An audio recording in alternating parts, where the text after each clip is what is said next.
Mike O'Mara, Radio Entertainment. You can listen to the Mike O'Mara Show at MikeO'MaraShow.com. Let's get started. It's the Mike O'Mara Show with Mike O'Mara, Oscar Santana, and Rob Spiewak. Now, here's Mike.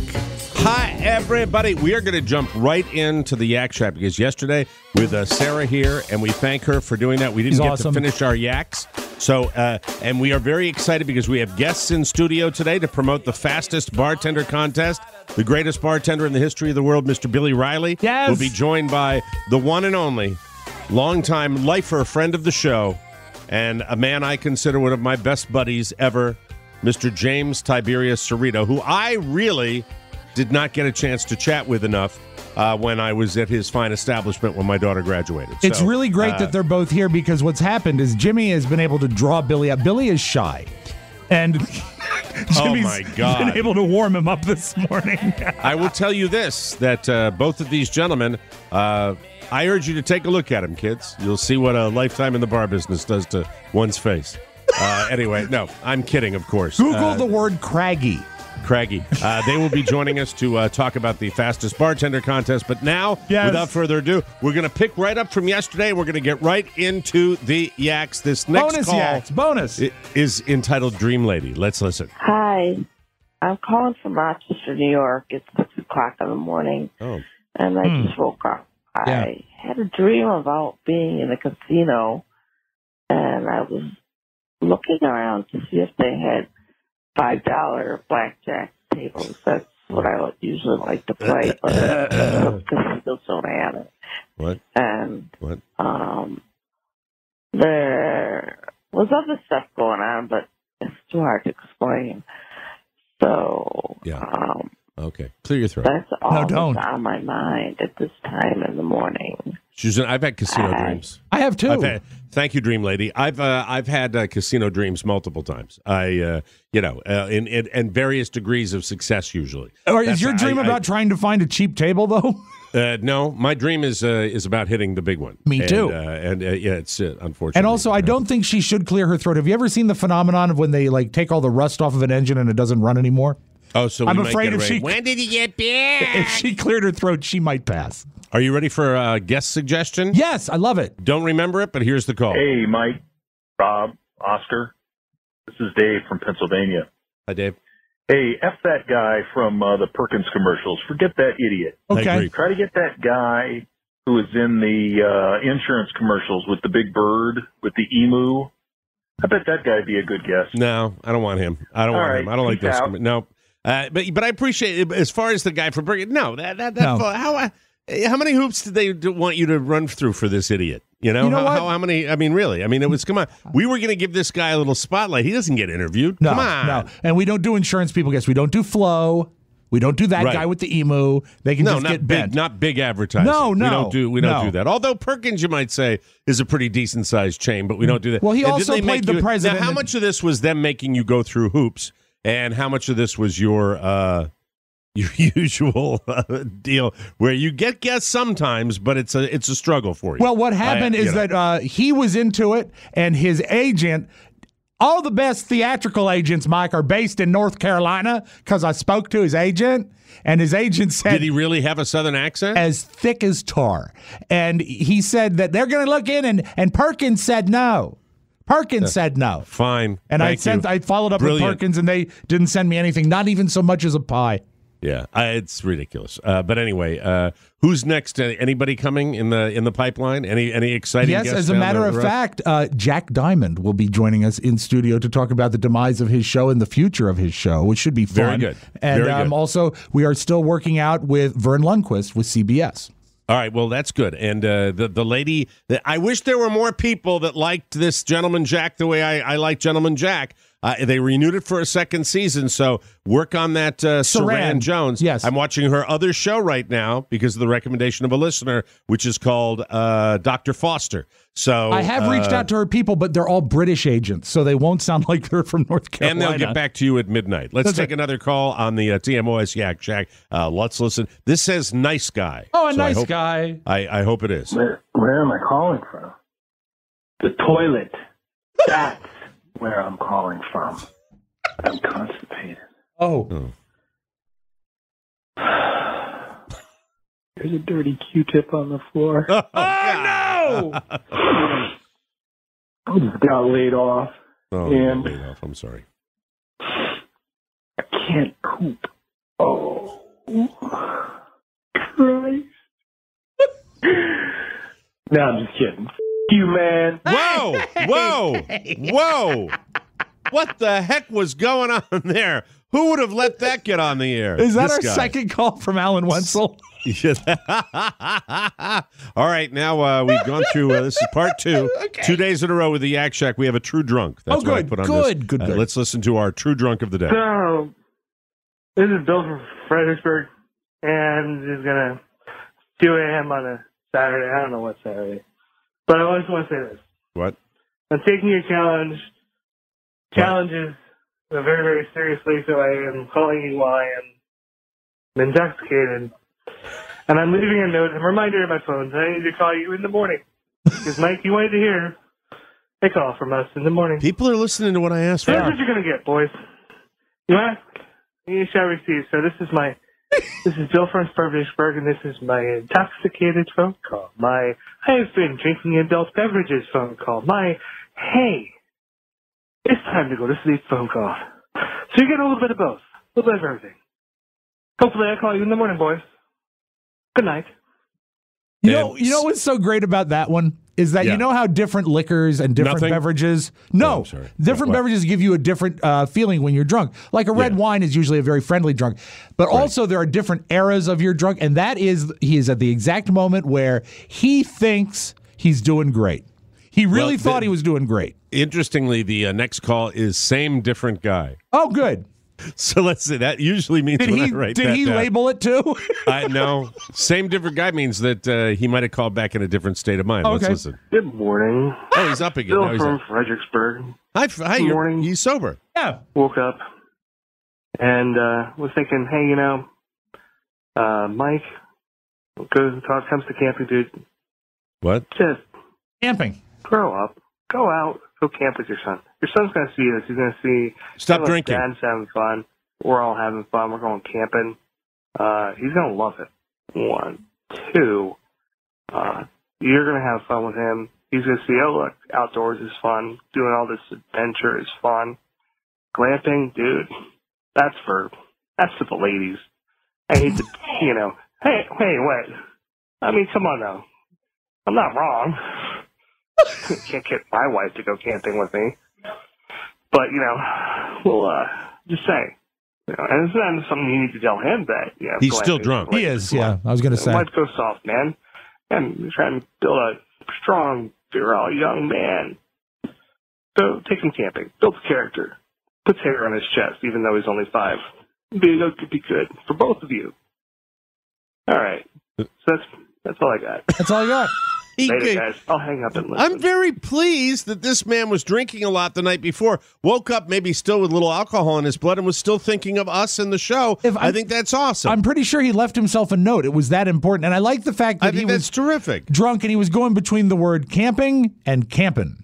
And I will take that under advisement. Look, we're up in one of the great camping areas of the world. Maybe the best. Acadia National Park. There's none better. So, I'll take it under advisement. It's just, tents. I don't think, you know what, that guy sounds like he likes a tent. You're not a tent guy. I'll bring her. I'll bring the missus and let her do the work. But you don't even want to sleep in a tent. You're a cabin guy. Well, look, the plan is, if you want to know the truth, the plan is that we have said that we would do it. We say a lot of stuff. Every year we say we're going to do the flower beds. We never do the flower beds. Right. Every year we say we're going to do this. We don't do this. But the one thing we've talked about a lot is a tent on the deck to sleep under the stars. You could do that. 5 feet from the house. Yeah. That might happen. Let's take a call from Mr. Dan Cortez, ladies and gentlemen. Okay. Mike, KMOS, Dan Cortez here from Salt Lake City. Hello.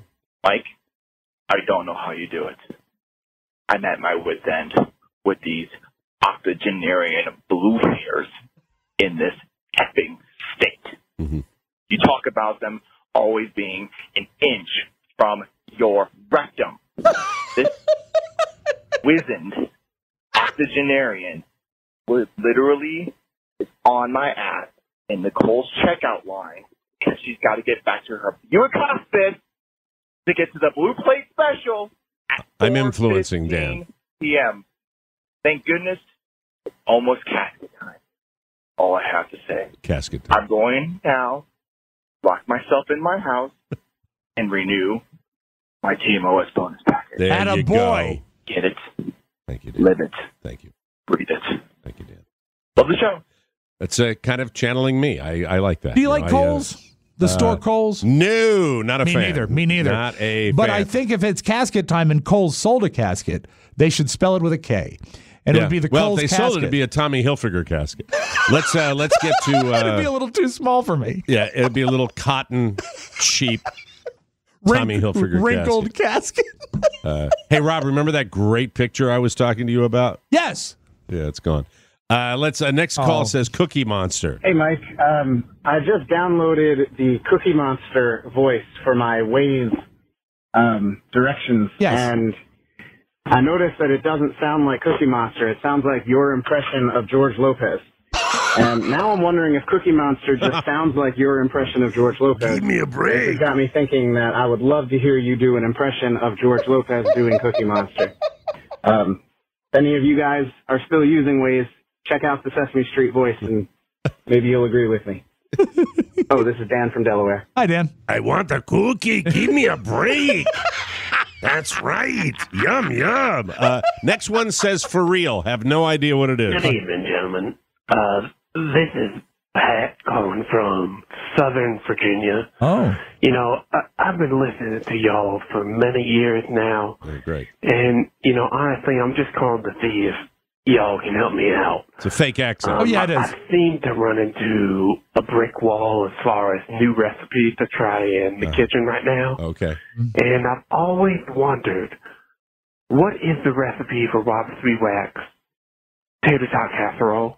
I would love to know, just because I need some new, fresh ideas. All right. Do you think he deserves it, or is he just Please let me busting know. balls? I just love to try something out. Well, if I did it, it wouldn't be with a fake accent. Here, I can give it to you in about 20 seconds. All right. Brown a pound to a pound and a half of ground beef with some onions and celery in a pan. Drain it. Add a large can of cream of mushroom soup. Mix it up. Put it into a greased casserole. Cover with shredded cheese. Cover with tater tots. Bake at 300 till the tater tots are done. And try to ignore the disgusted face on Maddie Masiello's face. Because she right now looks like I just showed her a dog turd. Hey, Maddie, who's hungry? Listen up. Who's hungry, Maddie? Serve with flarp. Hey, Maddie, that doesn't appeal to you, that particular casserole? I cannot say it does. You have to try it. It's really good. With a little sour cream. Pony, Nice. Pony, I didn't know you were there. Have you tried it? Oh, I've made it. You've made it? Yeah. The only difference, I use 1 can of cream of mushroom and 1 can of cream of celery. You are ruining it. No, why would he be? That doesn't sound like it would be bad. That's plenty of salt. Actually, I know it is plenty of salt. Actually, I think all Campbell's cream of soups are pretty much interchangeable. Yeah, basically. I don't think there's more than a mushroom in the whole can. Yeah, the condensed ones are. Yeah, And by the way, we made pot roast the other day in a slow cooker. Yes. And the onion soup was the one element we left out. Never again. You need that salt content when you have a cheaper cut of meat. Also, the chemicals soften the meat. That's the chemicals that they have in the artificial. Next one is Dan from New York. Hi, guys. Dan. This is Dan from Ticonderoga, New York. Ticonderoga. Mike, now that you're back in New England, I just wanted to suggest a beverage for you. It's Woodchuck Hard Apple Cider, and it's Gumption. It's excellent, and it goes with just about anything. And I love the name. When you're alone and life is making you lonely, you can always call Dan Town. Oh, he's an ass. Is that now? Why? Now, I He's know trouble. that He's trouble. Always has been trouble. Woodchuck Ale. I've That's had Dan. it. What was his? I forgot what his. He had problems with everybody. Yeah, well, he started to get involved, and then we started to give him that song that sort of a Weird Al Yankovic treatment of the Leslie Gore song. Not Leslie Gore, Petula Clark. And so he said he was going to start to sell T-shirts that said Dan Town. And we said, not okay, our joke, and they don't marry. And that Woodchuck cider is okay, but I think all of those ciders are pretty much interchangeable. They all just sort of taste like sour apples. Well, there you go. Dan Town, if you want to know, Rob hates you. Let's take another call right now. Burn in hell, Dan Town. This is simply Lamp. I have no idea, although I think it might be some Anchorman reference, Probably, but I don't know. Let's listen. I love carpet. That's Oh, that's one of your wacky tapes. That's the wrong thing I put in there. Hey, Mike, Steve Carell called the Yak Shack with really great fidelity. They got cross-promoted. That's from my soundboard. I'm tired. The next call comes from a nice lady. Want to hear a nice lady? Let's listen to this. Well, hello, fellas. Hi. And this is Molly from good old Spokane, Washington. Mike, you said to call for bitching about you and stuff. Well, I'm calling to say you rock. Hey. You're awesome. The show is awesome. Rob and Oscar are awesome. Pony and Maddie, they're super duper awesome too. Wow. But Mike, you are the man. You're the man. Thank you. So, cheer up. No. Take that frown and make it upside down. Yeah, make it upside down. So I'm going to sing you a she's little drunk. song. Yeah. Mm-hmm. Oh, a song? Don't go changing. Oh, Billy Joel. Okay, it's turning. Michael Mara, don't go changing. It's a really accurate representation of the song. Do. She may come back later. You know what? Like at the end of the Yak Shack. I don't think that, I think it's nice that she complimented all of us, but not a kind word for Dahlia. That's amazing, isn't it? Yeah. Is Dahlia on campus today? She is, and I like it when the interns are mentioned. You're showing off for Dahlia. The next call is a good critique. Good critique. Let's listen. Good evening, gentlemen of the TMOS world. Hello. I'm calling from Boston, but this is Chris from Bel Air, Maryland, and kind of put down a bottle of wine tonight by myself. Not so special. Anyway, I was calling on this anniversary of the Caps' first Stanley Cup win, and I was in Boston last year when they won it, and I just want to let you guys know that it sucks that the Caps are not in it this year.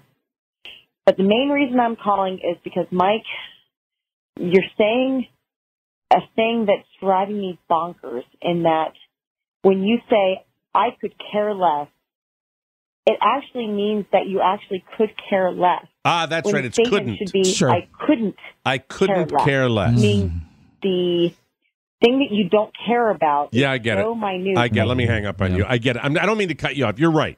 You're right, lady. Mike, I don't mind. That doesn't bother me. And let me say this about you. Yes.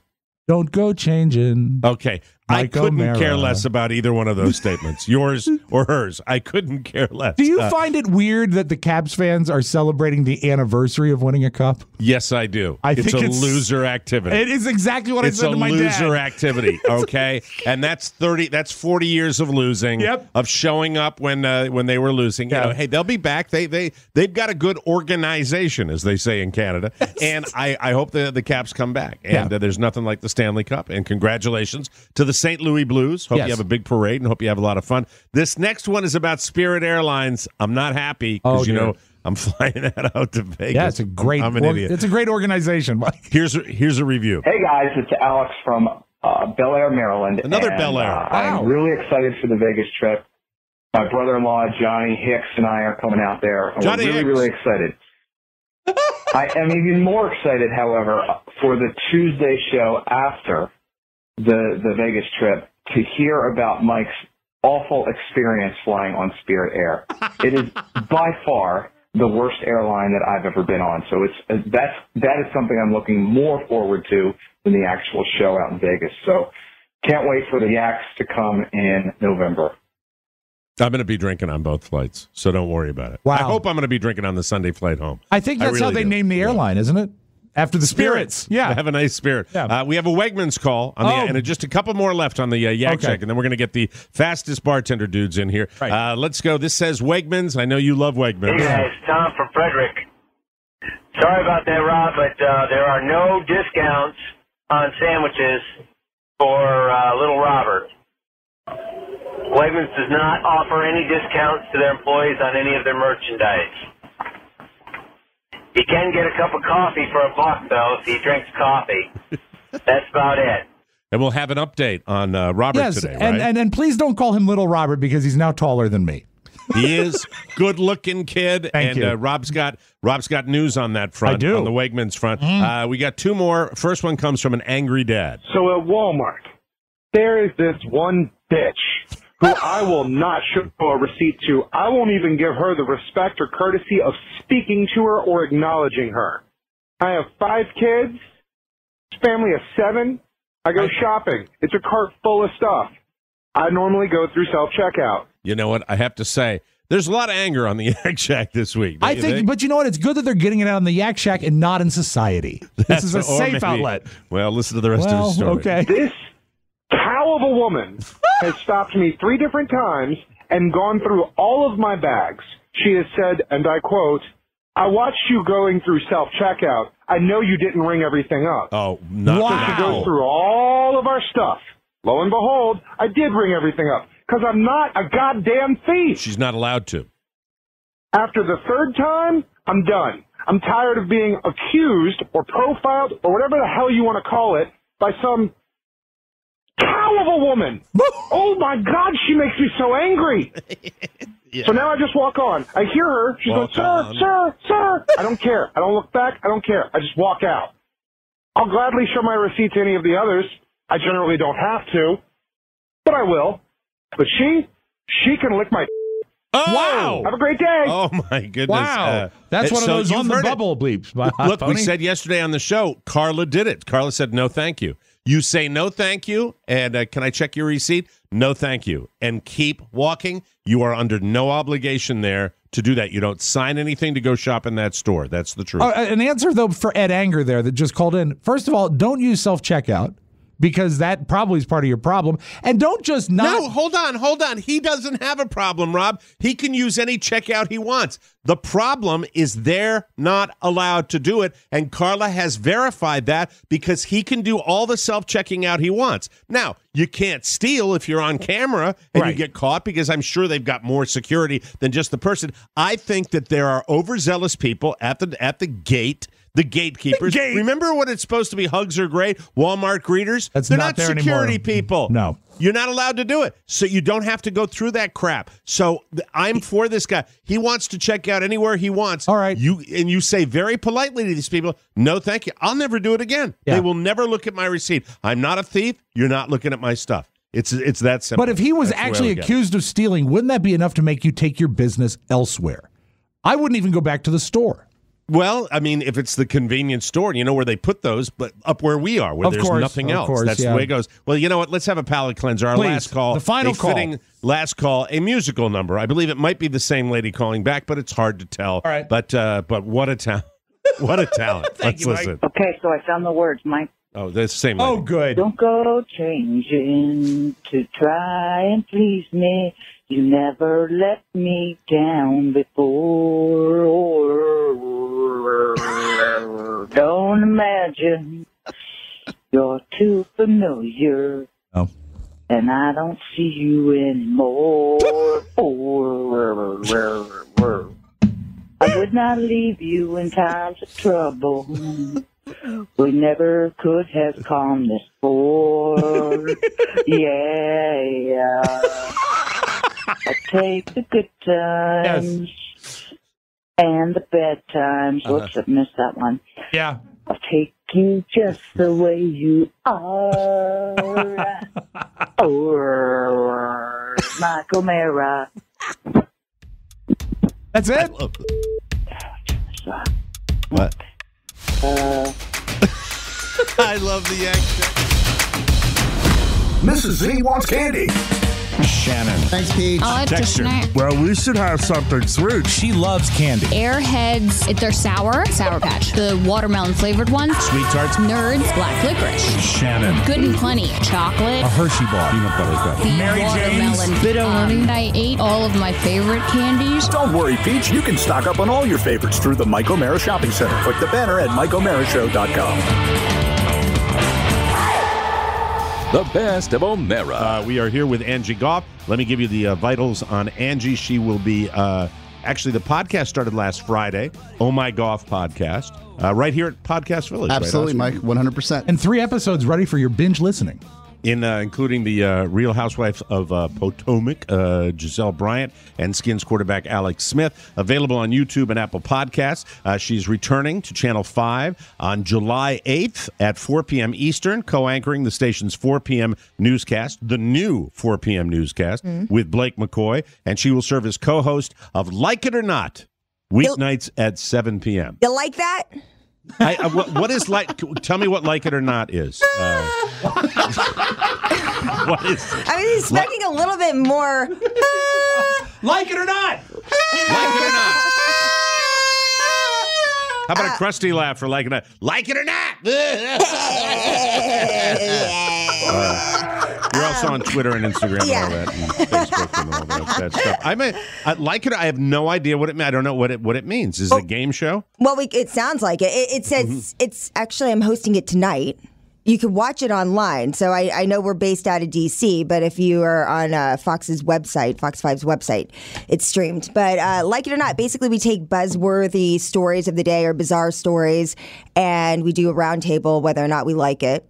And it gives us a chance to give a little bit more opinion. You know, in the news world. Yeah, in the news world, we're kind of trained to kind of stay down the line. And after my little hiatus, I decided if I were to come back to news, I'd have to be able to be a little bit more me and a little bit more authentic, as they say. Well, that's. I mean, in all seriousness, you are someone who has always done well on any show you go on. As far as you can handle that, and there are anchors that do that, and others that don't. And you can come into this environment, you like it. You've always enjoyed doing this kind of radio, and so I think that's how many people are going to be in the roundtable situation. There's 4 total, so there's 2. There's going to be 3 main hosts, so there's 3 of us, and then there's the 4th chair where they invite somebody and they're a surprise guest, and they walk through the door. It is kind of like a game show. The door opens up and they come out. Ooh, maybe. Ooh.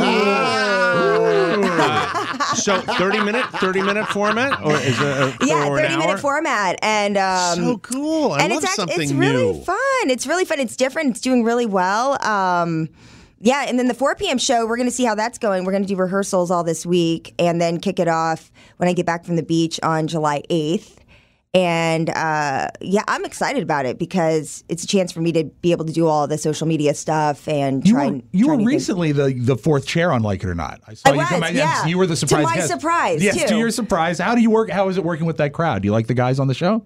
Yeah, so far, I mean, that's like the first time I met them. Oh, really? On air? Yeah, that's fun. I went in to shoot some promos, and they were like, "Oh, you want to do the show tonight?" So, why not? So, do you ever get heavy on it? I mean, do you ever get a heavy story, or is it pretty light as far as, or do you just do deep dives on subjects that aren't necessarily traditional news subjects? It's a little bit of both. I mean, they started off with politics, from what I understand, and then that kind of just went sideways. And so they don't do so much politics because, as you can imagine, I mean, I think we have enough of that on cable news and everywhere else. So they're more likely to do the pizza rat? Yeah, the pizza rat, the alligator gender reveal, real hard-hitting stuff. But it's fun. I mean, especially also, if, the things that are relevant that are in the news, things like deep fakes, Mark Zuckerberg, social media, things that everyone's talking about and has an opinion on. But say in a regular newscast, you're just reporting it, and you know that there's context that you want to add to it, but you kind of feel like you have to hold it back. And they really encourage us just to go all out. And to be quite honest with you, I've done the show a couple times, and it's been a real gear shift for me because you're so used to having that filter that I've actually been a little reserved where, you guys know how I am in real life, right? Yes. So I think there's gonna be a learning curve there, but I'm looking forward to it. When you did, it just seems like I seem to just remember you being one of the first where you were anchoring, and I believe I would watch it on when you would do the weekends on NBC, and you would be, you would have your computer there, and you would be communicating online with people as you were. I always thought, if I was ever in a TV anchor situation, I would be so concerned about screwing up and not seeing my prompter, not going to the right camera. And there you are anchoring the morning news and you're communicating in between with people online. And I don't think I've had you on since that happened. I wanted to ask you, how did that whole thing get started? And I know you were always very social media aware with your brand, even before maybe they were telling you. It had to be before the TV stations came to you, because they don't come up with those ideas. And you were doing that for a very, very long time. When did that all get started with you? Yeah, that was back when I was at WUSA. I think in 2008. It was probably over, a decade ago. And but the live stream component probably came when you were at 4. No, actually it started, I have pictures of carrying around like a 6-pound laptop. Oh, wow. And it was like, I would dial up to Ustream. I'd be like waiting. Oh, there's, one viewer, 2 viewer. That is awesome. And then, but what was weird is, I mean, people made fun of it. They were like, nobody wants to see behind the scenes. No, you're talking to people. This is weird. And for me, it was spectacular.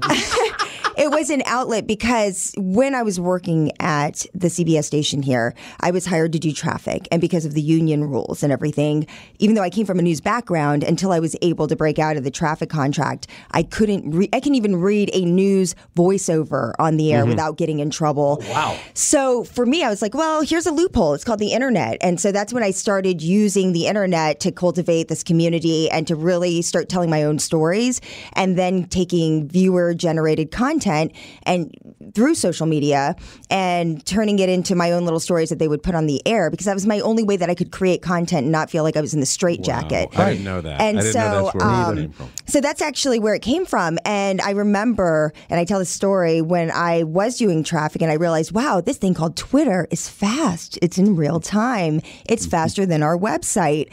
And so I started mentioning that on the air. And I'd say, follow me on Twitter. I'm doing these updates in real time on your traffic. This is before WTOP traffic had any type of anyone.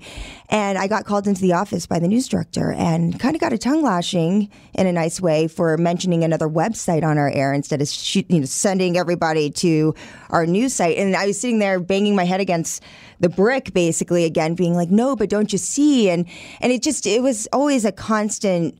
I always felt like I was in constant explanation. I mean, even with the podcast thing. I mean, that's why I walked away most recently, because there's always this feeling, I think, for some people in this business to evolve and to do the next thing. And sometimes you just have to take a risk in something you believe in. And so even though I knew at the time that people were mocking and making fun of the behind the scenes thing and saw no value in it, in the back of my mind, I really said, this is going to go somewhere. Like, we can't ignore it, and this is going to be a part of the fabric of what we do. And so people still to this day are like, oh, social media is one thing and TV is one thing, but I really think that everybody in some capacity is connected online, and it's really become a part of our lives. And so I no longer really separate that. And I guess I never really saw it as a separation. And so that's why I've been able to kind of just, move onward with what I believe in. But yeah, and moving over to 4, I had the opportunity to have my own show. I got back into news. And so literally I would just host it from my phone. But it is like producing a second show. And and I don't think that every newscaster should be doing Facebook Live. Well, I don't know how you do it. I would look at that and I don't know if I'd be able to pull that off, but I found it as just a consumer to be riveting. I thought it was just so cool to see. And for people that are interested, and anyone that would tell you people wouldn't be interested in that is out of their minds. It's Mike, completely taking. You've been in broadcasting longer than any of us. Do you find it so? Since the 1800s, Rob. Did I mention I'm 60? I know. I'm 90 years old today. There we go. Don't you find it weird that station management wouldn't be forward thinking? No, it's just like, well, Oscar and I would tell you about as far as this thing, as far as digital, and they're still catching up. Oh, they still don't know how to do it. They still don't really know how to get it out there. And Angie, I'll let you tell your story, and time-wise, how much time we have left in this break? All the time you need. Okay. Tell them how you had to fight for your podcast on your own to make sure this happened, to walk away, to actually build what you built. Because, Mike, we don't have that many people come to you in life and say, I'm walking away so I can build this, and then I'll see where the chips lie after the fact. Yeah, right. I think that it just got to the point where trying to explain your ideas and trying to convince people and trying to get people to trust you in what you believe. That's really hard in any corporate environment that you're in. It doesn't matter what call letters or what station it is. And really because it's kind of seen as a disruption in a sense, because they have the day-to-day stuff that they need to hit and everything is going to be a sideshow. And I knew that I did not want it to be a sideshow or a side hustle. Like this was going to be an outlet where I could be myself. I could try to do interviews. We could share content. We could create more content, which is what we want, right? And so instead of just having to ask and go through all the red tape that's involved with that, I didn't want to go through. I mean, I'm exhausted. I've been doing this for 10 years. You know, finally, when everybody comes around to social media and accepting that posting personal things actually results in people communicating and relating to you more. I mean, there was a time where I was called into the office. I'm not going to say which station it is. And I was told, you know, stop posting about your personal life and your family and this and that. And I felt a little weird about it. And then fast forward a year later and everybody's being pushed to, show more about yourself. Show da-da-da. And I'm like, absolutely. Okay, where were you a year ago when I was being shamed and whatnot? And so I was like, I'm not going through that again. And so after talking to a supportive husband who's just said, look, if you got to do this, you're not happy. All I knew is that I was not comfortable staying where I was, that I was not going to be happy. And I needed that time to throw myself into the podcast and create something. And I really believed if I created something that was great, that my friends would want to watch, that was real, then other people would take notice. I almost wanted to create the podcast. I mean, trust me, like I became a free agent, in April? Mm-hmm. But I left the job in December, and it drew. You've met my agent, yes, Jerry Maguire. He's already called me once. He saw, like, he's out of Central Casting. I'm like, I got a job, Jerry. Stop calling me. You're gonna get paid. You're gonna get paid. Out of Central Casting, this guy's in Charlie Burney's office. Yeah, and I'm using Charlie Burney's office because it's a nicer office. I know you were so faking. Yeah, and I was like, I'm gonna sit in Charlie's seat because he's not here at the moment, and I'm gonna sit in front of Angie. And mind you, I have nothing to do with this agent-client relationship. I just had to explain to her agent what this podcast was and what we were building. That's all it was. And you're good at it, though. I mean, you brought me into this thing. Yes. I mean, you know how this game works, and nobody has been on the cutting edge of it more and knows how to like lay it out there, what it does for you, how you get it done, and all that. Then Oscar, I'm sure he did a great job when he spoke to Jerry Maguire. He was great. He did. He said, Jerry, baby, this is Oscar, baby. I eased some tensions. You did. You evened it out. And the thing is I think when people, it's the same thing. They hear a podcast and they think that I'm like my mother's in Chin's basement. Right. Which, by the way, Mike, you buried the lead. I was going to get to Chin. You buried the lead. I was going to get to Chin. I knew I had Alex Smith and a Real Housewife, but Chin was on the first podcast. So oh my God, I didn't know that. Rob, you should have told me that. I didn't know that Chin was on the first one. Some surprises for you. Oh my God. Yeah. I have to. All right, you brought it up, so now you've stopped the interview. Okay, no. Because I have to ask you about Chin. All right, are we going to be talking about Chin later? That's Angie's mom. No, it's okay. You can go now. Go now. Okay. Yeah. Oh, what do you want to know about Chin? Is Chin still gambling compulsively? Well, she has been relegated to the iPad gambling. Like she doesn't go to the Charlestown anymore? No, I mean special occasions. Yeah. Did she ever go to the new one, the one over at MGM? Oh, the MGM. She did, but then she left when she realized she could not smoke inside. Oh no! Angie's mom has been part of her world online for a long time. Chin is on the first 3 episodes. She's on the first episode, and it's great. I run outside because, as I would for your parents or anybody's parents, I run outside to make sure that they're set with parking. Her parents are coming into town, and I open the passenger door, and there is Chin. Online gambling on an iPad in the passenger seat, and she looks at me like I'm a stranger trying to get in an Uber. Yeah, I'm like, Chin, we haven't met. I'm Oscar. I'm here to show you where the studios are. And she's like, hold on a sec, and her finger goes straight to the iPad for her next spin. Well, she has burned through 3 iPads. Oh my God! I'm like, Dad, you're spending more money on iPads than you would if you just let her go to Charlestown go ahead and let her every go. other weekend. Let her go. Oh God! Well, you got to check it out, Oscar. Now, tell me how often are we going to have Oh My Golf? How often is that? So Angie, right now, after the production today, the Mike O'Mara show, she'll be recording 2 more episodes. So we're looking at a weekly basis at this point. Know this, Mike. She launched her show. Just the Alex Smith episode has over, I guess, as of yesterday, 16,000 views, and that's just for the YouTube channel. Right.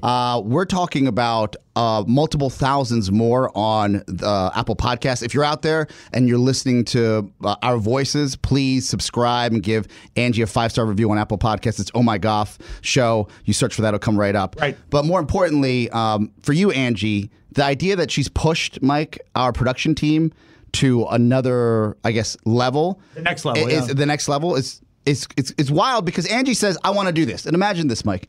You're like, I want to do comedians in cars getting coffee type of situation. Mm-hmm. And she has a segment where you'll see the Real Housewives of Potomac, and you'll see Angie driving in what is, I think, the funniest vehicle for the segment and most adaptive. What you don't know is that Oscar Santana is in the back, hunkered down, running the audio as Angie, who we found out can't drive, is driving the streets of I am DC. Asian. And the whole thing is being recorded. So I think everybody's going to enjoy all these episodes. And to Angie's credit, as you open it up, a lot of that footage is her footage from her own page, her own Instagram page. Yeah.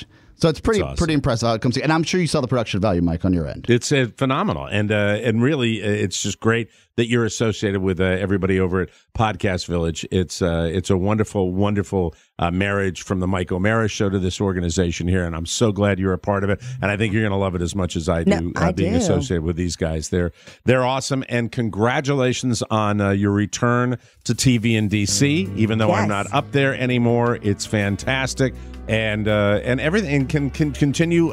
Is your husband still living in Alaska while you're up here? He's actually in Florida for 2 weeks. Nice. I wish I wasn't in Maine. Playing golf. Playing golf. Oh, we have to play golf. That's my thing. Yeah, I like that. That's right. Angie, always a pleasure. And do not, you're down the hall when you come in here, so come by. You can pop in anytime, anywhere. Open door. We appreciate that. Nice. Angie Goff, and wow. And please give my very best to Chin. And I love those glasses. Happy birthday They're to for me. you. Yay, Thank you Mike. so much. God bless you. Thank you, Angie. We'll take a break. We will come back with more fun and thrills on the Mike O'Mara Show, everybody.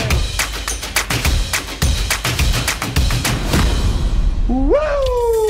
It's a picture of Carla from Vegas or New Orleans. Yeah, next to Dirk. The thing about it is he's got that big Dirk energy. Big Dirk energy. Yes. That was good. The Mike O'Mara Show podcast is chock full of laughs and stories. Every episode improves your mood, lifts your spirits, and gives you more male vitality. But for maximum impact, you have to subscribe to the TMOS bonus show. Only then can you get Big Dirk energy. Get hard for your money back. It's P1 Hall of Famer Dirk Vastrick. Big Dirk energy is a real thing. I've been listening for almost 12 years, and the TMOS bonus show always puts a smile on my face, a spring in my step, and let's just say there haven't been any complaints in the bedroom. Ooh, yeah! Subscribe to the TMOS bonus show today and get Big Dirk energy. Click the banner at MikeO'MaraShow.com. The best of O'Mara. We are aware that you're clamoring for a show on Monday, and we decided to give it to you. It should be pointed out that the majority of the TMOS crew is slightly sleep-deprived and is perhaps vocally challenged after the whirlwind weekend in New Orleans, Louisiana. Here's the thing about it. Here's the thing about being in New Orleans and the way I behaved. Yeah. I had one real night out, and I have to say that I am fatigued on this Monday coming back after doing this. I have to say my compatriots, Messieurs Santana and Spiewak, have iron constitutions, rivaling Jimmy Cerrito. Oh, no. No one is like that. Jimmy slowed down, Rob.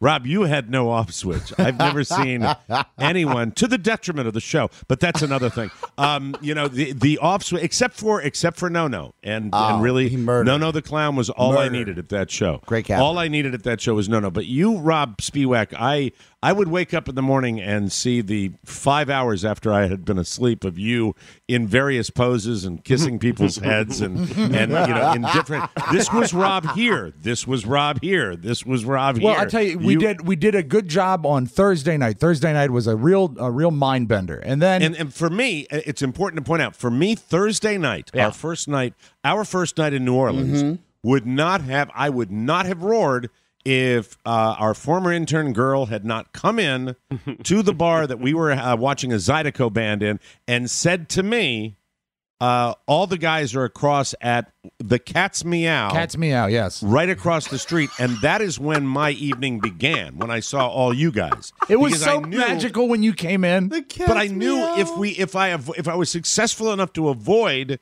the interaction, we would have been back at the room. You tried an hour later. You actually tried. I reached out to you. We arrived Thursday. I reached out to you, say, Papa, are you at the bad place? Right. And he said, getting din-din, making an early night. This is probably around 7 p.m. And I know when you use the word din-din, you're thinking you're going to be responsible, because that's the word of a father. But I will tell you that the bad place had been very, very bad to me. And when I say it had been bad to me, we have the generosity of our fan base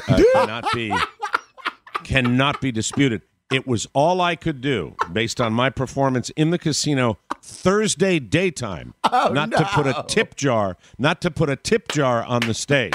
Based on how banged up. So it was the combination of that, and it's like, we'll go get dinner. And Carl and I are having dinner going, nah. And I see Girl, and suddenly you boys are across the street in New Orleans, Louisiana. Yes. And I roared. For me, I don't roar like I used to, but for me that was pretty damn good. Yes. But the roaring continued Thursday night for you, Rob Spiewak. Right. Friday night for you, Rob Spiewak. Well, Friday night and Saturday night for you, Rob Spiewak. Friday was reasonable. But also Friday night was reasonable. It was reasonable. I'll give it that. It was reasonable. It's why when Rob has these little iPads that he uses on stage, and it was not. I'm not going to lie and say that it was happening, but there was almost a. There was almost a hungover tremor as you were pressing buttons, but not quite. But not quite. You weren't there. I tell with your voice, and you and I have to have this frank discussion about Saturday morning, the morning of the show. Okay. When I was having breakfast with my good friends Mike and Nancy Colburn, right, Carla, and you came. I over. think you're going to paint an inaccurate picture, but I will let you go, and then I will answer. You are lying. It is that you were hung over. No, because I know what hungover feels like. Hungover feels like Sunday morning. Sunday morning. Set the scene. I don't know what how happened? you did it on Sunday. I don't know how you did it Saturday night. I don't know how you did it Friday night. I don't know how. Look, we have a like-minded group of people that come to see us at these shows. Yes, we do. By the way, the Destination City experiment is a success. Yes, I believe in unqualified success. Yeah, we're gonna in about 3 years. This will be like choosing an Olympic city. Yeah. When we decide where we're gonna go. This is gonna we're be. going I swear back to God. to the Rose Bowl. Oh, I'm opening it up for bids. for suggestions. Open bids. Bids. Yes, bids. We will do open bids. If you want, Beijing has dropped out. If you want a shot in the arm to your local economy, bring TMOS there. There's going to be a financial anomaly for New Orleans if you look at the chart for this month. Oh God! The it was podcast something else. did that. It was something to behold. I have to say that it just the constitution of my cohorts is stunning to me as I wake up. And here's my and by the way, I'm ahead of you guys by light years today because we had an 11 a.m. flight. Yes, and an 11 a.m. flight, and then got home Sunday morning. That's was smart, man. Reunited with my son. We put him to bed. And I was asleep less than an hour after we put my son to bed. So what time Eastern time did your eyes shut? My eyes were closed, and I was in dreamland by 8:35 last night. Exactly the time we were boarding our Southwest flight in New Orleans. Yes. Huh. Wow, it's God. almost like we're simpatico. Did you sleep on the plane, or did you socialize on the plane? But and Rob, you are remarkably better for the. Rob is a USO tour. The answer is absolutely. neither. I didn't get their names because they did not socialize. 2 listeners that flew from D.C. to New Orleans to see our show. I don't know them from Facebook or anything. A young couple came and introduced themselves, and then as I was the literally hot commodity on TMOS listener families. Young people. I was going to say they looked a little older after the show. I was going to say late 20s, but I mean, I don't want to. They look married and happy, so that usually happens in your 30s. So it's exciting. I was it's very, very exciting. The third to last person to board a sold-out Southwest flight. So I mean, you know that it's bad. He looks so miserable. I was, and Pony's like, "Should we get in line?" And I said, "No, not for a long time, Pony. We're C27 and C30, and so we're waiting and we're waiting and we're waiting, and so finally I get on, and this couple sees me." And they actually get up and shift and give me the aisle seat. I would have given them Man and a child. woman? Yes, I would have given them a child for that. Why were you in the middle? Yeah, the only thing that was left, it would have been the back row middle. Yeah, back row. So when you sat down, where were you seated when they got up and when they gave me a seat? I think I was row 15 on the aisle. Which is not a bad seat. Not a bad seat. Big win. Yeah. Big win. Yeah. But I'll tell you. Do you ever get that when you're walking down the middle of the plane? Do you have people looking at you fearfully? Yeah, I use it. I know. I studied them because I was trying to connect eyes with Rob because I was on the plane first. Yes, of course he was. And I remember. How did you get front row on the way down? By the way, did you pay for that? No. Todd and Marissa got on there. Oh, okay. And they waited for us. I see. Very, very nice. Now with Southwest Airlines, you can pay for an upgrade to sit in the front of the plane, correct? You can pay to get on the plane on Group A, the first. Oh, that's right. It's festival seating, so you can pay to get on the plane first, which means you can sit in your favorite seat. Festival seating describes the atmosphere more than anything. Yeah. It's this poor this American airports, ladies and gentlemen. This poor flight attendant is what they call him these days, right? Yeah. Uh-huh. He's doing shtick. He's got a disco ball. He's got everything, and everybody. It was like a Fallon monologue. Everyone on the plane is hungover and tired. Nobody wants to have and they have to slay the dragon today, Monday, right? Yeah. That's why they're on that plane. That's why they're on that plane. And they don't want to go home. They have. Then you can be people like Jimmy Cerrito. When's Jimmy coming back? Thursday? Is that when Jimmy's coming back? Jimmy hasn't even left the Saints game yet. Yeah, Jimmy's still at the Superdome. That's the way the way he rolls. I will say, as far as flying, my wonderful airline, JetBlue. Oscar would be the spokesperson for Southwest. I could be the spokesperson for JetBlue. But JetBlue, you're slipping. Why? You are slipping. You're slipping because you changed gates on us, and then when we were at the gate, these were newbies. These were newbies that going to Fort Lauderdale, Florida, because they did not know that you wait because you've got A, B, C, D on a JetBlue flight where they announce Zone A boards, then B, and they board still from the back of the plane and to the front. But you have assigned seating at least. There's assigned seating, but the lady at the gate was chatting quietly with her other gate attendant. I call them incompetent 1 and incompetent 2. And she's sitting there and she's having a discussion, and they opened the gate and said, "We are now ready to board." And as soon as she said that, because she didn't make a pre-announcement explaining how it happened, the cattle call stampeded toward the gate. And off mic, she has a PA in her hand. And off mic, she's just, "No, don't board yet."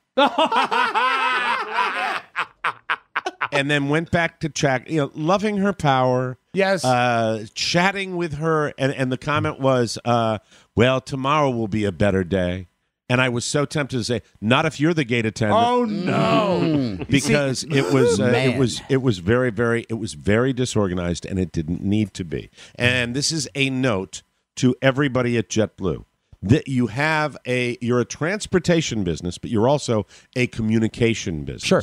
All right. So when you sit there and shut the door to the aircraft, and then the flight attendant peeks out the window for the next 20 minutes for a reason I don't know. I'd kind of like to know why you're peeking out the window. Waiting for a surprise entrance? Seriously, is Harry Connick coming down the jetway? Is that what's happening? Is there some specialty moment? But you're not explaining. You're not explaining because you have the same disease that the gate attendant had, where you talk to your coworkers, but you don't give us any information whatsoever. So she finally gets the word and says, "Flight attendants, prepare for departure." And she's, she does her little twist the key, hit the latch, shut the door. And then when we pushed back? When? Half an hour later. Oh, man. So you're sitting there, and this is the airplane just going.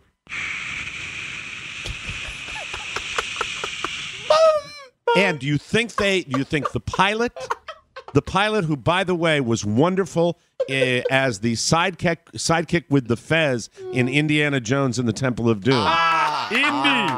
Indy. It is full of snakes. Yes, it's full of snakes, Indy. If I had seen him prior to the flight leaving, I would have been terrified. Now, I saw him afterwards, and he looked like he ought to have a clown horn like you had on stage. You didn't have the joy of what we had on the flight to New Orleans. I'm not finished with my. Hold on, alcohol breath. I haven't finished my story yet. Okay, well, my apologies. You're going to have plenty. We've got an entire shot.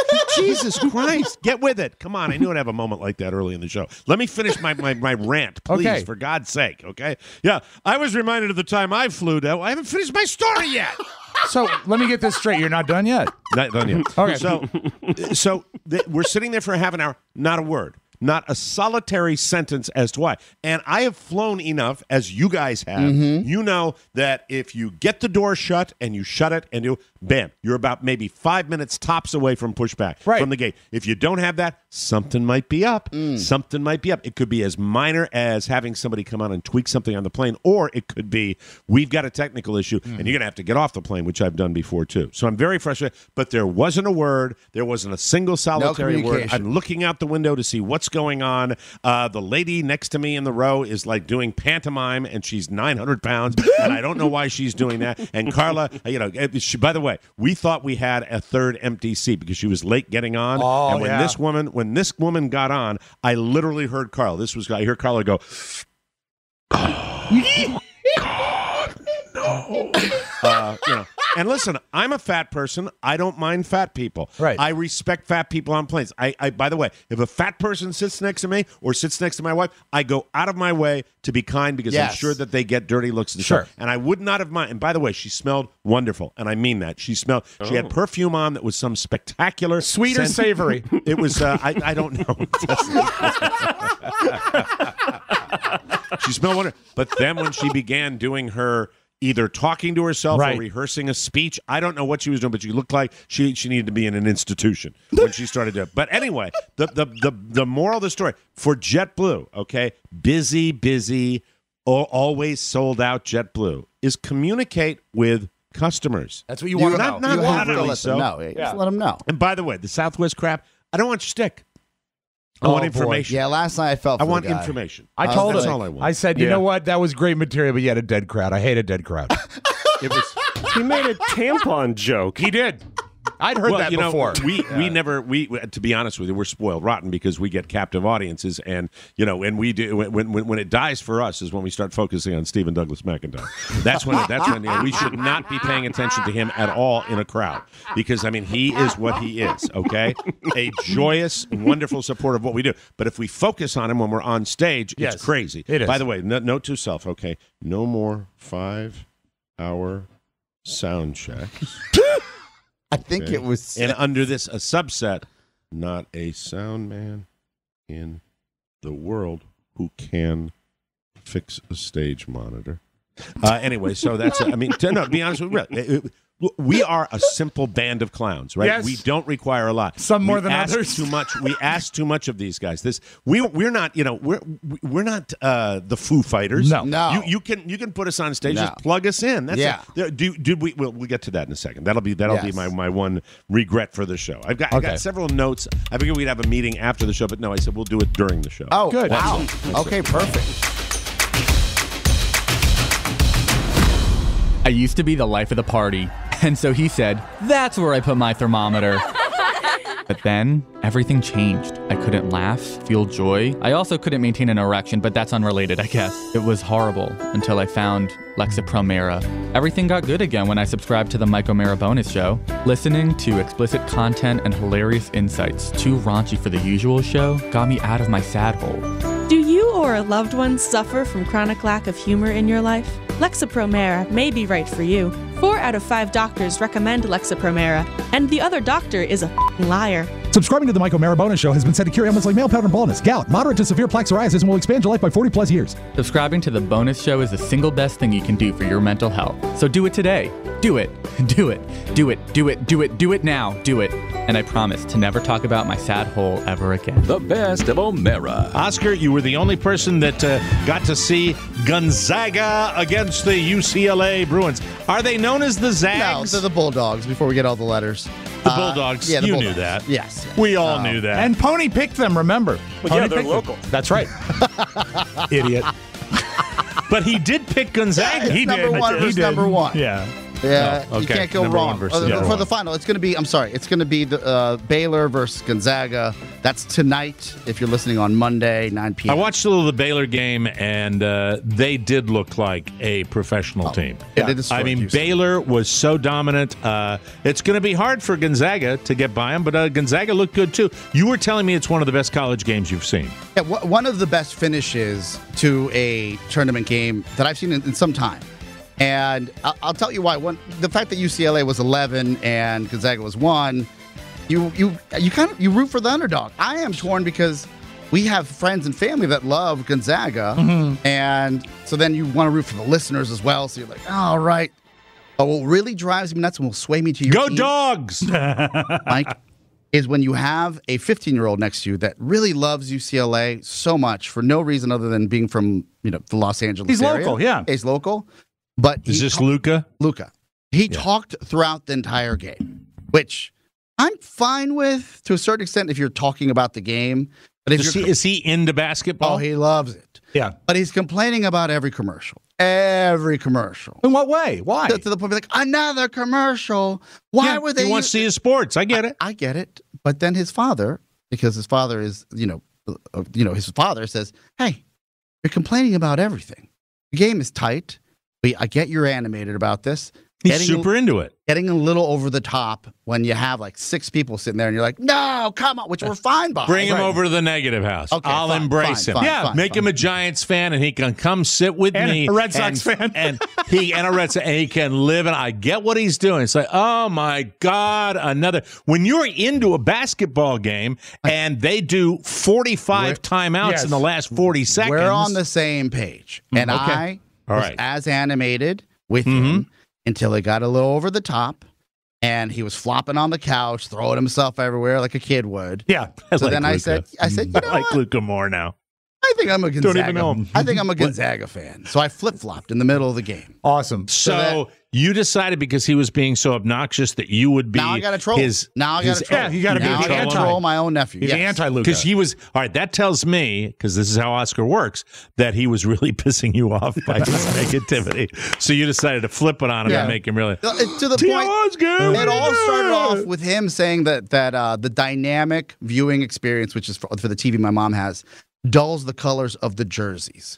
Where I said, no, it brightens them up. So like this just started from the beginning of he needed the correct color settings on the screen. So you were really driven to take a kid who's not old enough to drive a car yet and troll him. I had to. Yeah, I think it's a wise choice. By the way, that's the TV you purchased, right, for your mama? Yes. Yeah. Yes. Absolutely. How many inches are we talking about? How many inches of basketball fun are we talking about? 72, if I'm not mistaken, something like that. Fantastic. And he's bitching about the quality? Oh.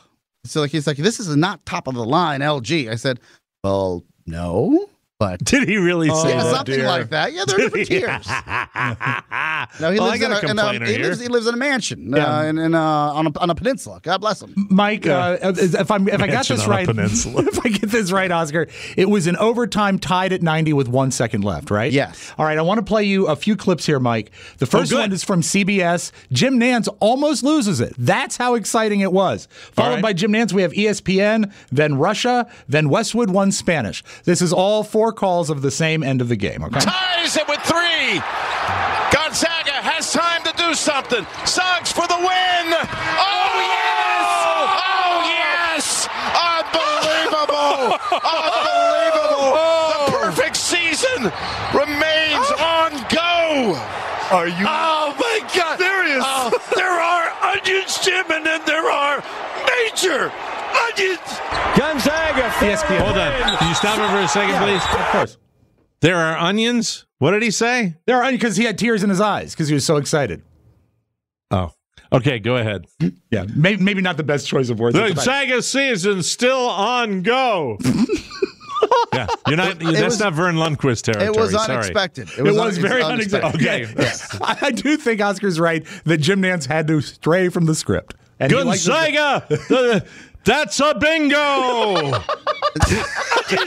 Gonzaga for the win. Backs it in at the buzzer. Unbelievable. Jalen Suggs sends Gonzaga on to the championship game. Остановки, флоутер недалек. Сам забивает 3 секунды. Ответы останавливает. Джейлен Сакс с центра на победу. Да ладно! Да ладно, он выиграл этот матч! Да! En el centro, levanta el doble. Spanish, Westwood 1. 29 puntos para Yusan, el triple en camino.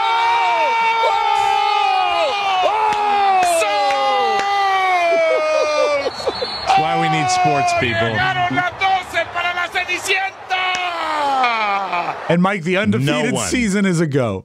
No one touches the Latin announcers. They're great. They're not touchable. That's spectacular. This is why back in the day when I worked in New York and we had car service that went from our building to the studio and all of the drivers were Dominican. And I remember the first morning the guy said, "Can I turn this off?" He's listening to Dominican Morning Show that I knew I didn't understand one word. I said, "No, just the energy. I like hearing the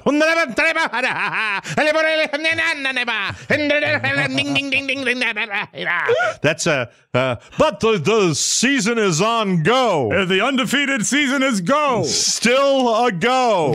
So unexpected in our household. I was like, we're going another overtime. Right. That I literally was like, oh, Luke, another overtime. And I was trying to because he's nervous and I was like, do you want a soda? And then as soon as I said that, and we're both looking at the screen, it happened. He started crying, bawling, crying, because he was a Bruins fan. Yeah. Oh, he was. I imagine if you're on the losing end of that, right? And like clockwork, my mom walks in, his grandmother, and says, "Why are you crying?" And then she's so sensitive. She goes, she calls them bolas pesadas, which is heavy balls, which is in Spanish, which is crazy. What does that mean? Can you? What is heavy balls? She's just saying, like, you're all sappy about it. You're not like, what are you doing? You're weeping there, crying. Get up, shake it off, type of deal. And then it's not what you want to hear when your team loses. Not from your grandmother, not from your loving grandmother. No, she says, "Bolas pesadas de que lloras," which is heavy balls. Why are you crying? Like, wow, fascinating house. You wonder why he's the way he is? Yeah, why his soul is full of gadgets? That's why, right there. Sean, why are you crying? Oh my God! I'm Jim Nantz, and the Bulldog has held his.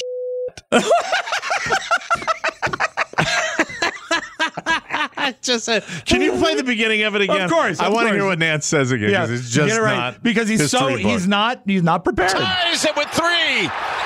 Gonzaga has time to do something. Suggs for the win. Oh yes! Oh yes! Unbelievable! Unbelievable! The perfect season remains on go. What? The perfect season. Turn the ignition. Unlock your car with your app. It's a fan. What an incredible Gonzaga has managed to call on Star and save their perfect tire tread. There was an inch of tread left. Now there's a quarter inch, and they're still able to keep the car on the road. The basket is good. Run into the ocean with your mouth open. Okay, that's awesome. Oh my God! So I gotta go. I gotta watch that whole game. Amazing. I gotta watch that whole game. I gotta go back and watch it, even though I'm not a basketball fan. You really only need the last 4 seconds. That's really? That's no time commitment there. Right? Exactly. I'll watch my priest abuser, and then I'll do that. Oh, we got to take a break. All right, we got to come back because it's time for the audio vault. That was fantastic. Digital dumpster. What a game, Luca. I'm very sorry. You bitch and complain all you want. You're into your sport, right? Yeah. All right. Yeah. Don't cry in front of your grandma. Does he like any professional teams? Oh yeah, he's all in. He is all in. If he wants to suffer, New York Giants, we're looking for more fans. I'll let him know. Anyway, we'll be right back with Rob right here on the Mike America. I'm dreaming of a white Christmas. This is Robert Wood, dubbed the whitest guy in America by Mike O'Mara. This time of year when I'm not doing white guy stuff like cooking up meth or alphabetizing my Perry Como record collection, I'm trying to come up with great holiday gifts. That's why this year I'm giving the Mike O'Mara bonus show to everyone on my list.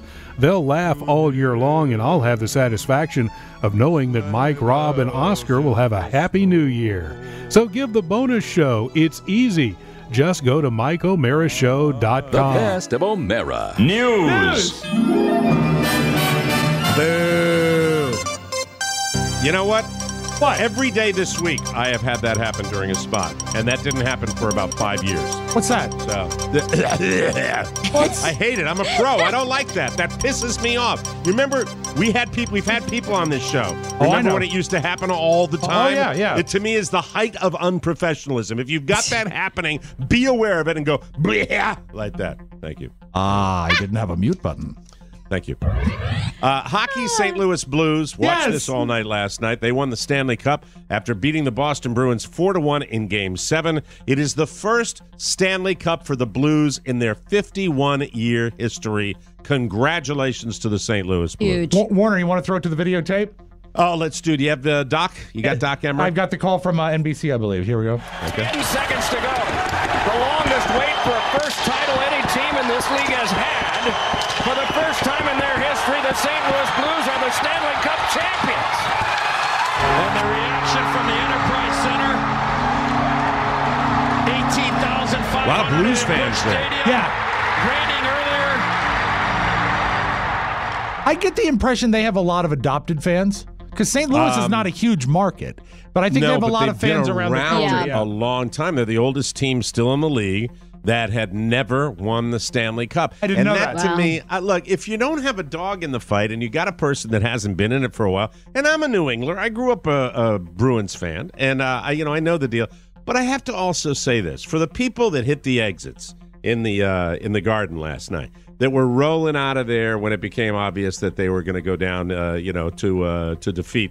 You're missing one of the great traditions in sports. Yes. Don't be brats, Boston fan. You got a lot of Gen Xers in there that have probably never gone through the Red Sox getting their asses kicked and the joy of seeing them lose. I'm still tired from the last parade. I'm not staying. We want another parade. We're entitled to it. There is a level of entitlement of course there is. Now there is. That exists with the Patriots and the Red Sox and the Bruins and the Celtics. People that are old enough to vote and drink don't know a losing Red Sox team. They do not understand what it's all about. And I think that, look, if I was there and the Capitals got thumped and it was a big Game 7, I might hit the exits too. I might be pissed off too. I'm not going to say that that's not. But it's a great tradition to see a team that has never won for a city hoist the cup, and I was captivated by the whole thing. The game, meh. I was hoping the game might go right down to the last period. It did not. The Blues got them. But a good ending. Good ending. Wow, they had 250-1 odds in early January. That's when they were the bottom of the league. The Blues went on a tear in the second half of the season. 30 of their last 45 games. They earned the 5th seed in the Western Conference and defeated Dallas in 7 games, then San Jose in 6. That set up the showdown with the Bruins, the team that beat them the last time they made the finals 49 years ago. So that's a long wait for their fans, and I hope the city of St. Louis is having a great night today. For St. Louis and a great night for Gary Bettman. Gary Bettman, the commissioner of the NHL, who gets booed summarily. I'd like to present the Conn Smythe Trophy. And the fans are just going, boo! It was. I love God, it. that guy. I wouldn't even do fun. it. Put a spokesman out there, Gary, you egomaniac. Could be worse. Could have been Pat Sajak. He came out for the Caps, yeah. It seemed pretty likely that Justin Bieber was kidding around when he challenged Tom Cruise to a fight. He admitted yesterday when the paparazzi asked him about it, he said, quote, I don't know him. He's tight. The story is I saw an interview with him, and he was just on my mind. It was just a random tweet. Hey, we had that. The word sometimes. "tight" was in our bonus show this week. Remember, it was one of those quiz questions. So if you want to know what he meant, listen to the bonus show this week. He added, "quote He probably whooped my ass in a fight." Well, how old is Bieber now when he's talking about getting in a fight? Yeah. Grow up. Young, 24, I mean, he's 24. still That's great. Sarah said 24, and Maddie gives me a double thumbs up. She's right, you know. Hey, Maddie, you the know mayor what? knows. I mean, what's he doing talking about fighting? Do you like that, or do you think he should just be Justin Bieber? I mean, that's just so typical Justin. Oh, Justin. Oh, Justin. Good answer, Maddie. The mayor comes up with a good answer. Good job. Does. Selena Gomez has more than 150 million followers on Instagram. Wow. Did you know that? I did not know that. That's good enough to make her the third most followed person on the app, but she doesn't even have it on her phone anymore. On Live with Kelly and Ryan yesterday, Selena said, quote, and I'll try to do these quotes justice. Okay. For this woman. All right. I used to use it a lot, but I think it's just become really unhealthy. Thank you, Selena. I think personally for young people, including myself, to spend all their time fixating on all these comments and letting this stuff in, it was affecting me. It would make me depressed. Tough on her, yeah. It'd make me feel not good about myself and Not look at good. my body differently and all kinds of stuff. Selena still posts about once a week or so, but how does she do it? I have it on someone else's phone, and when I feel like I want to share something with my fans or just mess around with it, I do it then. Not buying Brilliant. it. Not buying it. Thank you very much. By the way, Not do you know who buying it, the two people that have more followers than her? Who?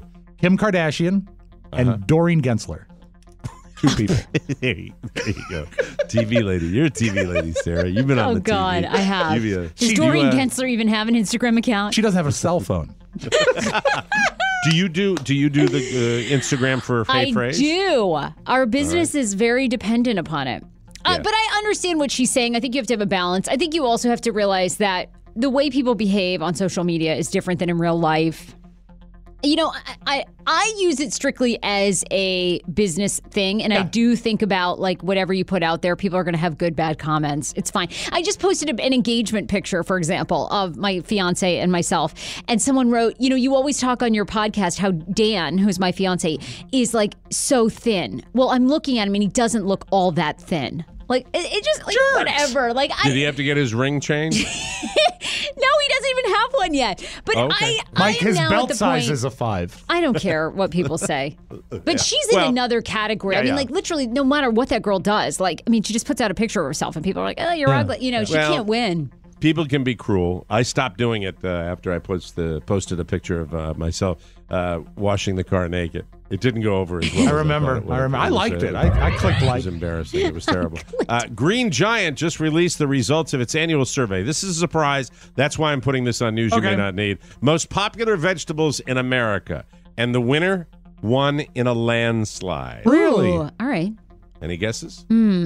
Corn. Oh, that's People a love good corn. guess. I was going to say asparagus.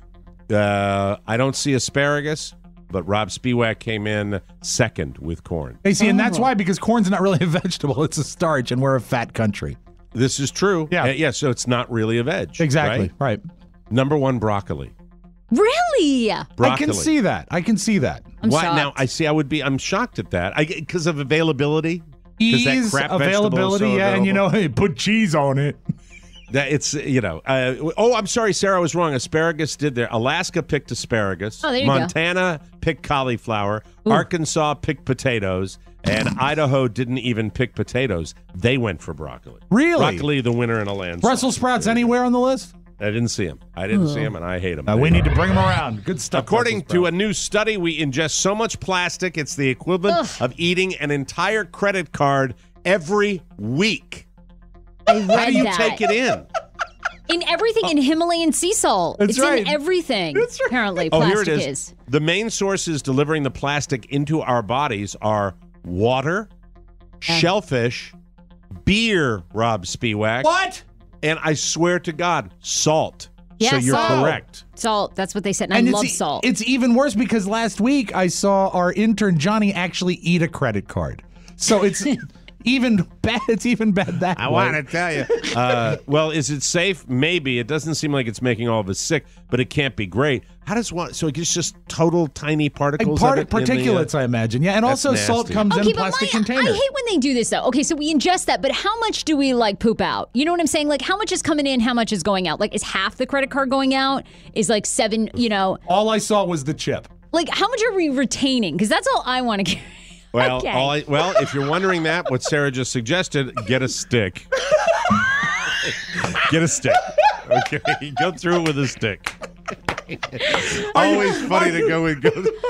Are you still in there? All right. This one looks okay. See you tomorrow. Thank you, Johnny. Got to take it outside and wash the stick. And now a little something. Wash something. the stick. Now this is an inside joke at the end. I have to say this. It's not going to be funny to anybody except Rob and me. Okay. The newest competition in Russia is the booty slapping championship. Nice. Have you heard of this? Do they teach you that here? It involves female I watched a little of that last night. Okay. It involves female competitors spanking each other as hard as possible. Ooh. And the goal is to make the person you're spanking take a step forward. The first ever booty slapping championship was just held in Siberia. A good place. All those crazy Russians. The contest was inspired by a different contest in Siberia in March. That's a face-slapping championship. We did that on the old Don and Mike show. I remember. That's where men hit each other in the face as hard as possible. Then the only way to win was to have your opponent submit. As much as it sounds like it's a sexual thing, the booty-slapping championships were fully clothed during the competition. A lot of the women who competed are in the fitness world. I love these stories. Well written. Sometimes they just make me laugh. So because they're fully clothed, I guess it's not all that sexual. Right. But I don't. It doesn't have to be naked butts for people to look at that as kind of something stimulating. Sure. We'll have more details when we interview the MC for the event, Kirk McEwen. Coming up next week. I'm sorry. Little dig at my old radio partner. There you go. He said yes. My favorite part, Mike, was at the end of the booty competition when Gary Bettman came out and presented the trophy. These are some of the greatest booties we have ever seen. Very, very firm. Thank you. He sounds like, yes, that is my Bob Kraft impression, too. Gary Bettman and Bob Kraft sound the same on a microphone in a stadium. Gary Bettman doesn't go to the massage parlor. No, well, we don't know that. I know because I asked him. Want more? Make sure you check out The Mike O'Mara Bonus Show. Get it at MikeO'MaraShow.com. Mike O'Mara, Radio Entertainment.